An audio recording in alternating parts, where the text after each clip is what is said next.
ತಮಿಳುನಾಡಿನ ಕರೂರಿನಲ್ಲಿ ಸಂಭವಿಸಿರುವಂತ ಕಾಲ್ತುಳಿತ ಪ್ರಕರಣ 41 ಮಂದಿ ಪ್ರಾಣವನ್ನ ಕಳ್ಕೊಂಡಿದ್ದಾರೆ. ದೇಶಾದ್ಯಂತ ಈ ಘಟನೆಗೆ ಖಂಡನೆ ವ್ಯಕ್ತವಾಗ್ತಾ ಇದೆ. ಹಾಗೆಯೇ ಕಾಲ್ತುಳಿತ ಆಗೋ ಕಾರಣ ಏನು, ತನಿಖಾ ತಂಡ ಕೂಡ ರಚನೆಯಾಗಿದೆ. ಈಗಾಗಲೇ ತನಿಖೆ ನಡೀತಾ ಇದೆ. ಇದರ ನಡುವೆ ಬಿಜೆಪಿ ನಾಯಕರು ನಿಯೋಗವನ್ನ ರಚನೆ ಮಾಡಿದ್ದಾರೆ ಎನ್ನುವಂಥದ್ದು ಗೊತ್ತಾಗ್ತಾ ಇದೆ. ಅಲ್ಲಿ ಈ ನಿಯೋಗ ಭೇಟಿಯನ್ನ ಕೊಟ್ಟು ಸಮಗ್ರವಾದಂಥ ಮಾಹಿತಿಯನ್ನ ಪಡೆಯುವಂಥ ಕೆಲಸವನ್ನ ಮಾಡಲಿದೆ. ಅಷ್ಟೇ ಅಲ್ಲದೆ ಇಲ್ಲಿ ಆದಂಥ ಘಟನೆ ಇದೆಯಲ್ಲ, ಕಾಲ್ತುಳಿತ ಘಟನೆ ಏನಾಗಿದೆ ಅದರ ಬಗ್ಗೆ ಮಾಹಿತಿಯನ್ನ ಸಂಗ್ರಹ ಮಾಡಿ ಅವರ ಹೈಕಮಾಂಡ್ ನಾಯಕರಿಗೆ ಒಪ್ಪಿಸಲಿದ್ದಾರೆ ಎನ್ನುವಂಥ ಮಾಹಿತಿ ಇದೆ. NDA ತಂಡದ ಸೂಚನೆ ಈಗಾಗಲೇ ಬಂದಿದೆ. ಇದರಲ್ಲಿ ಬರೀ ಬಿಜೆಪಿ ನಾಯಕರಲ್ಲ, ಬೇರೆ ಬೇರೆ ಪಾರ್ಟಿ NDA ಮೈತ್ರಿಕೂಟದಲ್ಲಿ ಯಾರೆಲ್ಲ ಇದ್ದಾರೆ ಅವರೆಲ್ಲರೂ ಕೂಡ ಇರ್ತಾರೆ. ಗಮನಿಸ್ತಾ ಹೋಗೋದಾದ್ರೆ ಹೇಮಾ ಮಾಲಿನಿ ನೇತೃತ್ವದ ತಂಡ ರಚನೆ ಮಾಡಲಾಗಿದೆ. ಸ್ಥಳಕ್ಕೆ ಭೇಟಿಯನ್ನು ನೀಡಿ ಈ ಟೀಮ್ ವರದಿಯನ್ನು ಕೊಡುತ್ತೆ.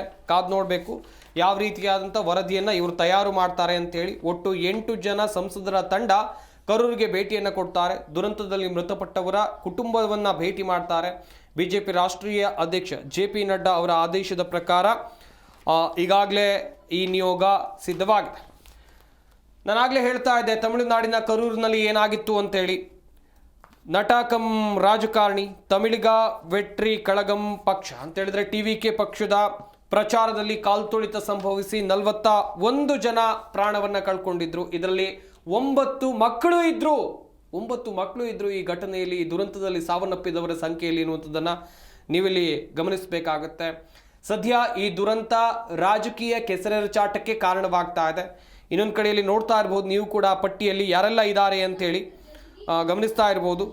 ಒಂದು ಕಡೆಯಲ್ಲಿ ಈಗಾಗಲೇ ದೊಡ್ಡ ಮಟ್ಟದ ಆಕ್ರೋಶ ಕೂಡ ವ್ಯಕ್ತವಾಗ್ತಾ ಇದೆ.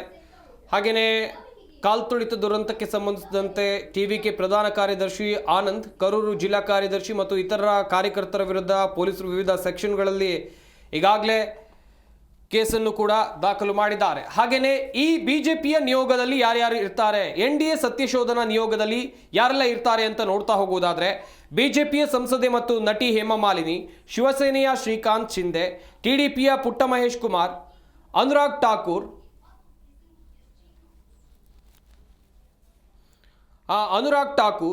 ಹಾಗೆಯೇ ಗಮನಿಸ್ತಾ ಹೋಗೋದಾದರೆ ಮಹೇಶ್ ಕುಮಾರ್, ತೇಜಸ್ವಿ ಸೂರ್ಯ, ಮಾಜಿ IPS ಅಧಿಕಾರಿ ಬ್ರಿಜ್ಲಾಲ್, ಅಪರಾಜಿತಾ ಸಾರಂಗಿ ಮತ್ತು ರೇಖಾ ಶರ್ಮಾ ಈ ನಿಯೋಗದ ಸದಸ್ಯರಾಗಿರ್ತಾರೆ. ದೀಪ್ತಿ, ಗಮನಿಸಿರ್ಬೋದು ನೀವು ಕೂಡ, ಎಂಥ ದೊಡ್ಡ ದುರಂತ. ಎದೆ ಎತ್ತರಕ್ಕೆ ಬೆಳೆದಂಥ ಮಕ್ಕಳನ್ನು ಕಳ್ಕೊಂಡು ಪೋಷಕರು ಕಣ್ಣೀರು ಹಾಕ್ತಾ ಇದ್ರೆ, ಅದ್ಯಾವುದೋ ರಾಜಕಾರಣಿಯನ್ನು ನೋಡೋಕೆ ಹೋಗಿ, ಅದ್ಯಾವುದೋ ನಟನನ್ನು ನೋಡೋಕೆ ಹೋಗಿ ಬೆಳಗ್ಗೆಯಿಂದ ನಿಂತವರು ಸಂಜೆ 7 ಗಂಟೆ ಆದರೂ ಈ ಮನುಷ್ಯ ಆ ಜಾಗಕ್ಕೆ ಬರಲಿಲ್ಲ. ನಿಂತವರಿಗೆ ನೀರು ಇರಲಿಲ್ಲ, ಅನ್ನನೂ ಇರಲಿಲ್ಲ, ನಿತ್ರಾಣಗೊಂಡು ಬಿದ್ದರು.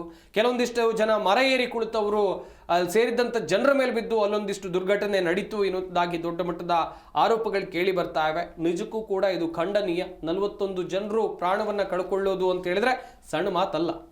ಎಸ್ ಸಂಪತ್, ನೀವು ಹೇಳ್ತಿದ್ದಾಗೆ ಹುಚ್ಚು ಅಭಿಮಾನ ಅನ್ನುವಂಥದ್ದು ಯಾವ ಮಟ್ಟಿಗೆ ತಲುಪತ್ತೆ, ಯಾವೆಲ್ಲ ಅನಾಹುತ ಆಗತ್ತೆ ಅನ್ನೋದಕ್ಕೆ ಇದೊಂದು ಉತ್ತಮ ನಿದರ್ಶನ ಅಂತಾನೆ ಹೇಳ್ಬೋದು, ಉತ್ತಮ ಎಕ್ಸಾಂಪಲ್ ಅಂತಾನೆ ಹೇಳಬಹುದು. ಶನಿವಾರ ಕರೂರಿನಲ್ಲಿ ವಿಜಯ್ ಭಾಗವಹಿಸಿದಂತಹ ಪ್ರಚಾರ ರ್ಯಾಲಿಯಲ್ಲಿ ಕಾಲ್ತುಳಿತ ಸಂಭವಿಸುತ್ತೆ.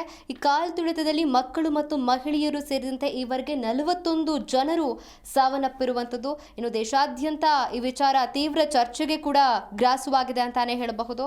ರಾಷ್ಟ್ರಪತಿ ದ್ರೌಪದಿ ಮುರ್ಮು ಆಗಿರಬಹುದು, ಹಾಗೆ ಪ್ರಧಾನಿ ಮೋದಿ ಮತ್ತೆ ಲೋಕಸಭೆ ವಿರೋಧ ಪಕ್ಷದ ನಾಯಕ ರಾಹುಲ್ ಗಾಂಧಿ ಸೇರಿದಂತೆ ವಿವಿಧ ನಾಯಕರು ಮತ್ತೆ ಗಣ್ಯರು ಕೂಡ ಈ ದುರಂತಕ್ಕೆ ಸಂತಾಪವನ್ನ ಕೂಡ ಸೂಚಿಸಿದ್ದಾರೆ. ನಾನಾಗಲೇ ಹೇಳ್ತಾ ಇದ್ದೆ, ಎದೆ ಎತ್ತರಕ್ಕೆ ಬೆಳೆದಂಥ ಮಕ್ಕಳನ್ನ ಕಳ್ಕೊಂಡಿದ್ದಾರೆ ಎನ್ನುವಂಥದ್ದಾಗಿ. ಸ್ವಲ್ಪ ಸಾಮಾನ್ಯ ಜ್ಞಾನ ತಮಿಳುನಾಡು ರಾಜಕೀಯ ವ್ಯಕ್ತಿಗಳಿಗೆ ಇರಬೇಕು. ಯಾಕಂತ ಹೇಳಿದ್ರೆ ಇವತ್ತು ವಿಜಯ್ ಅವರ ಪಾರ್ಟಿ ಆಗಿರಬಹುದು, ತಮಿಳುನಾಡಿನಲ್ಲಿ ಸರ್ಕಾರ ನಡೆಸ್ತಾ ಇರುವಂಥ MK ಸ್ಟಾಲಿನ್ ಪಾರ್ಟಿ ಆಗಿರ್ಬೋದು. ನಿಮ್ಮ ರಾಜಕೀಯ ಬದಿಗಿಡಿ, ನಿಮ್ಮ ರಾಜಕೀಯವನ್ನು ಪಕ್ಕಕ್ಕಿಟ್ಟು ಮಾತಾಡಿ. 41 ಜನರ ಪ್ರಾಣವನ್ನ ನಿಮ್ಮ ರಾಜಕೀಯಕ್ಕೋಸ್ಕರ ಬಲಿ ತಗೊಂಡ್ರಲ್ಲ. ಇಲ್ಲಿ 41 ಜನ, 9 ಜನ ಮಕ್ಕಳು ಸೇರಿದ್ದಾರೆ, ವೃದ್ಧರು ಇದರಲ್ಲಿ ಇದ್ದಾರೆ. ಒಟ್ಟು 41 ಜನರ ಪ್ರಾಣದ ಹಿಂದೆ ಒಂದು ದೊಡ್ಡ ರಾಜಕೀಯ ಅಡಗಿದೆ ಎನ್ನುವಂಥ ಆರೋಪ. ಓಕೆ, ವಿಜಯ್ ಅವರು ರ್ಯಾಲಿಯನ್ನು ನಡೆಸ್ತಾ ಇದ್ರು, ಅಲ್ಲಿ ಇಂಟೆಲಿಜೆನ್ಸ್ ಏನು ಮಾಡ್ತಾ ಇತ್ತು, ಇಷ್ಟು ಜನ ಬರ್ತಾರೆ ಎನ್ನುವಂಥ ಒಂದು ಸಾಮಾನ್ಯ ಜ್ಞಾನ ಇವರಿಗಿರಲಿಲ್ವಾ? ಇಷ್ಟು ಜನ ಸೇರ್ತಾರೆ. ಈ ಕಾರ್ಯಕ್ರಮಕ್ಕಾಗಿ ಕಾರ್ಯಕ್ರಮದ ಆಯೋಜಕರು ಒಂದು ಓಪನ್ ಗ್ರೌಂಡ್ ಅನ್ನ ಕೇಳಿದ್ರು ಎನ್ನುವಂಥದ್ದಾಗಿ ಒಂದಷ್ಟು ಚರ್ಚೆಗಳು ಹರಿದಾಡ್ತಾ ಇವೆ. ಆದರೆ ಓಪನ್ ಗ್ರೌಂಡ್ ಅನ್ನ ಕೊಟ್ಟಿರಲಿಲ್ಲ, ರ್ಯಾಲಿಗೆ ಅವಕಾಶವನ್ನು ಕೊಟ್ಟಿದ್ರು. 60 ಅಡಿ ಜಾಗದಲ್ಲಿ ಇವರೆಷ್ಟು ಜನ ಸೇರಿದ್ರೆ ಏನಾಗಬಹುದು ಒಂದು ಲೆಕ್ಕಾಚಾರ ಹಾಕಿ. ಎಷ್ಟು ಜನ ಇದ್ದಾರೆ, ಒಂದು ದೃಶ್ಯಾವಳಿಗಳನ್ನು ನೋಡಿದ್ರೆ ಗೊತ್ತಾಗುತ್ತೆ ಎಷ್ಟು ಕಿಕ್ಕಿರಿದ ಜನ ಸೇರಿದ್ದಾರೆ ಅಂತೇಳಿ. ಆದರೆ ಹಿಂದೆ ಕಾರ್ಯಕ್ರಮವನ್ನು ವಿಜಯ್ ಮಾಡಿರಬಹುದು, ನಟ ಕಮ್ ರಾಜಕಾರಣಿ ವಿಜಯ್ ಅವರು ಹಿಂದೆ ಕಾರ್ಯಕ್ರಮವನ್ನು ಮಾಡಿರ್ಬೋದು, ಅದಕ್ಕೆ ಯಶಸ್ಸು ಸಿಕ್ಕಿರ್ಬೋದು. ನೀವೇನೇ ರೋಡ್ ಶೋ ಮಾಡ್ಕೊಳ್ಳಿ, ಬಟ್ ಒಂದು ಪ್ಲಾನ್ ಅಂತ ಇರಬೇಕು, ಒಂದು ಯೋಜನೆ ಅಂತ ಇರಬೇಕು ಯಾವುದೇ ಒಂದು ಕಾರ್ಯಕ್ರಮಕ್ಕೆ. ನಾವು ನಿನ್ನೆ ಮೊನ್ನೆ ಆದಂಥ ಕಳೆದ ಜುಲೈ ತಿಂಗಳಲ್ಲಿ ಇಲ್ಲೇ ಚಿನ್ನಸ್ವಾಮಿ ಸ್ಟೇಡಿಯಂ ಸಮೀಪ ಆದಂಥ ಕಾಲು ತುಳಿತ ಪ್ರಕರಣವನ್ನೇ ಮರೆತಿಲ್ಲ. 11 ಜನ ಪ್ರಾಣವನ್ನು ಕಳ್ಕೊಂಡ್ರು ಆ ಕಾಲು ತುಳಿತ ಪ್ರಕರಣದಲ್ಲಿ. ನೆರೆಯ ರಾಜ್ಯ ಆಗಿರ್ಬೋದು, ಹೋಗಿರೋದು ಜೀವಗಳು, 41 ಜೀವಗಳಿಗೆ ನೀವು ಸರ್ಕಾರ ಪರಿಹಾರವನ್ನು ಕೊಡ್ತೀರಿ, ಕೇಂದ್ರದಿಂದ ಪರಿಹಾರ ಬರುತ್ತೆ, ವಿಜಯ್ ಅವರು ವೈಯಕ್ತಿಕವಾಗಿ ಪರಿಹಾರವನ್ನು ಕೊಡಬಹುದು. ಸಾಕಾ?